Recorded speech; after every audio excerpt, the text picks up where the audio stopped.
मैं रितु हिरन आज आपको बीए थर्ड ईयर का पेपर फर्स्ट में यूनिट फर्स्ट का second chapter growth and development के बारे में बताऊंगी। हम ग्रोथ एंड डेवलपमेंट के बारे में चर्चा करेंगे। वृद्धि एवं विकास एक सार्वभौमिक प्रक्रिया है जो कि संसार के सभी सजीव प्राणियों में पाई जाती है, चाहे वह एक कोशिकीय जीव हो, चाहे वो बहुकोशिकीय प्राणी हो।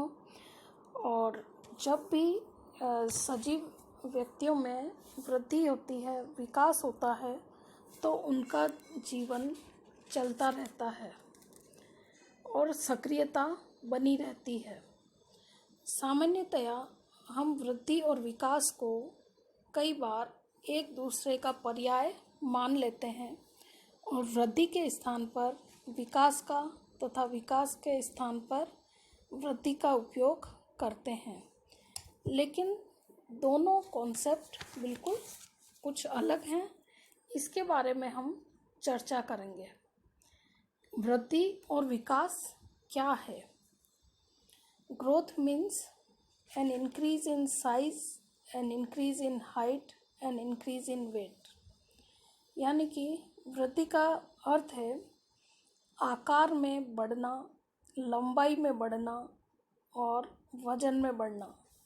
इन सब के परिणाम स्वरूप क्या होता है, जो भी सजीव प्राणी है वो ग्रो करता है और एक्सपांड होता है, यानी कि वो बढ़ता है और फैलता है।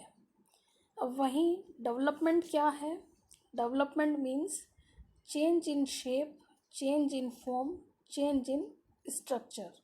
यानी कि आकार में परिवर्तन होना, उसका जो संरचना है उसमें परिवर्तन होना और उसके फॉर्म में परिवर्तन होना।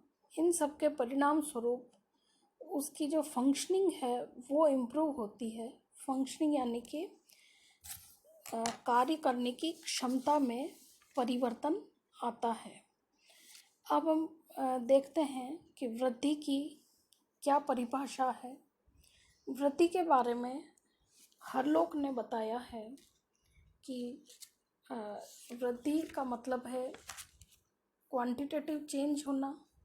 क्वांटिटेटिव चेंज यानी कि increase in size and structure, मात्रात्मक परिवर्तन होना, आकार में और संरचना में परिवर्तन होता है, उसे हम मात्रात्मक परिवर्तन कहते हैं, जिसे कि हम इजीली माप सकते हैं।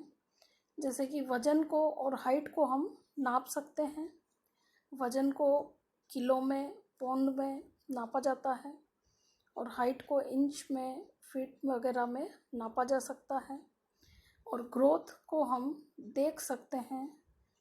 और ग्रोथ जो होती है, वृद्धि जो होती है, वो मैच्योरिटी लेवल तक, जब तक कि व्यक्ति पूरी तरह से परिपक्व हो जाता है, तब तक वृद्धि होती है। और वृद्धि के परिणाम स्वरूप व्यक्ति में या किसी भी जीव में फिजिकल और स्ट्रक्चरल चेंज आता है, यानी कि शारीरिक और संरचनात्मक परिवर्तन आते हैं। ये सब वृद्धि के बारे में है। अब हम देखेंगे कि विकास क्या है। विकास की परिभाषा भी हरलोक ने दी है। 1974 में हरलोक ने ये बताया कि विकास जो होता है वो क्वालिटेटिव चेंज होता है, यानी कि ये गुणात्मक परिवर्तन होता है। हरलोक ने परिभाषा बताई है कि विकास का अर्थ गुणात्मक परिवर्तनों से है। विकास की परिभाषा क्रमिक संबद्धतापूर्ण परिवर्तनों की प्रगतिपूर्ण श्रृंखला के रूप में दी जा सकती है। यानी कि क्या क्या बातें इसमें आती हैं, हम एक एक शब्द जो हैं, टर्म्स इसमें हैं, उसके बारे में डिस्कस करते हैं। विकास जो है वो प्रोग्रेसिव सीरीज है। प्रोग्रेसिव यानी प्रगतिपूर्ण श्रृंखला है। विकास एक प्रगतिपूर्ण श्रृंखला है जो कि डायरेक्शनल है, यानी कि ये परिवर्तन दिशात्मक है। ये फॉरवर्ड डायरेक्शन में होते हैं, न कि बैकवर्ड डायरेक्शन में। यानी कि ये अग्रोन्मुख दिशा में होते हैं, न कि पृष्ठोन्मुख होते हैं। जैसे जब बच्चा पैदा होता है तब वह कोई भी एक्टिविटी नहीं करता है, धीरे धीरे वह पलटी खाने लगता है, फिर घुटने के बल चलने लगता है, फिर वो बैठने लगता है, फिर वो खड़ा होने लगता है और फिर चलने लगता है।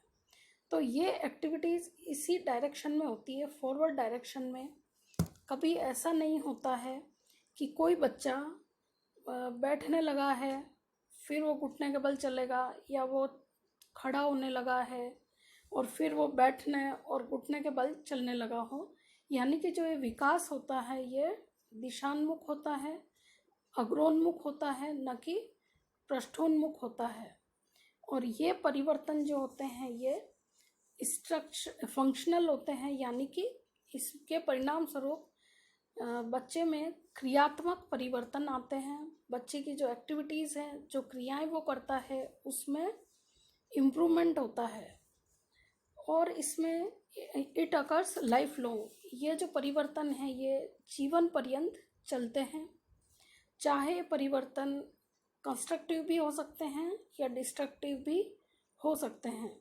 यानी कि ये परिवर्तन विनाशात्मक भी हो सकते हैं और कंस्ट्रक्टिव भी हो सकते हैं। ये विकास के बारे में था। अब हम एक नज़र में देखें कि वृद्धि क्या है, विकास क्या है। तो पहले हम वृद्धि के बारे में देख लेते हैं कि वृद्धि मात्रात्मक है, वृद्धि मूर्त रूप में होती है, इसे हम देख सकते हैं, ये मापनीय है, इसे हम नाप सकते हैं। और ये वृद्धि जो है भ्रूणावस्था में इसकी गति बहुत तीव्र होती है। शैशवावस्था और बाल्यावस्था में वृद्धि की दर तीव्र होती है। किशोर अवस्था में वृद्धि की गति थोड़ी तीव्र फिर मंद हो जाती है। और परिपक्वावस्था के बाद वृद्धि की गति शून्य हो जाती है।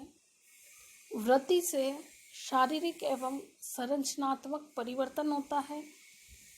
बच्चे के या जीव के आकार में, वजन में और लंबाई में वृद्धि होती है। और वृद्धि आंतरिक एवं बाहरी अंगों में होती है, जिसे कि हम देख सकते हैं। वृद्धि में ऊर्ध्वाधर बढ़वार होती है, यानी कि वृद्धि फॉरवर्ड डायरेक्शन में होती है। अब हम देखेंगे एक नज़र में कि विकास क्या है। विकास के बारे में हम देखते हैं। विकास एक सार्वभौमिक प्रक्रिया है, सभी में होती है और ये अमूर्त है। इसे हम वृद्धि की तरह नाप तोल नहीं सकते हैं, महसूस कर सकते हैं। विकास सतत यानी कि लगातार चलने वाली प्रक्रिया है, जो कि गर्भाधान से लेकर मृत्यु पर्यंत तक चलती रहने वाली है। विकास क्रमिक परिवर्तनों की श्रृंखला है। विकास में एक क्रम पाया जाता है। विकास के ये क्रम एक दूसरे से रिलेटेड होते हैं। इसका क्षेत्र व्यापक है और विकास का प्रारंभ वृद्धि से पहले से हो जाता है। यानी कि जब शिशु गर्भस्थ अवस्था में होता है, गर्भस्थ शिशु का विकास वृद्धि से पहले प्रारंभ हो जाता है। और विकास से व्यक्ति में नई योग्यताएं एवं क्षमताएं आती हैं। विकास के अंदर गुणात्मक परिवर्तन होते हैं। धन्यवाद।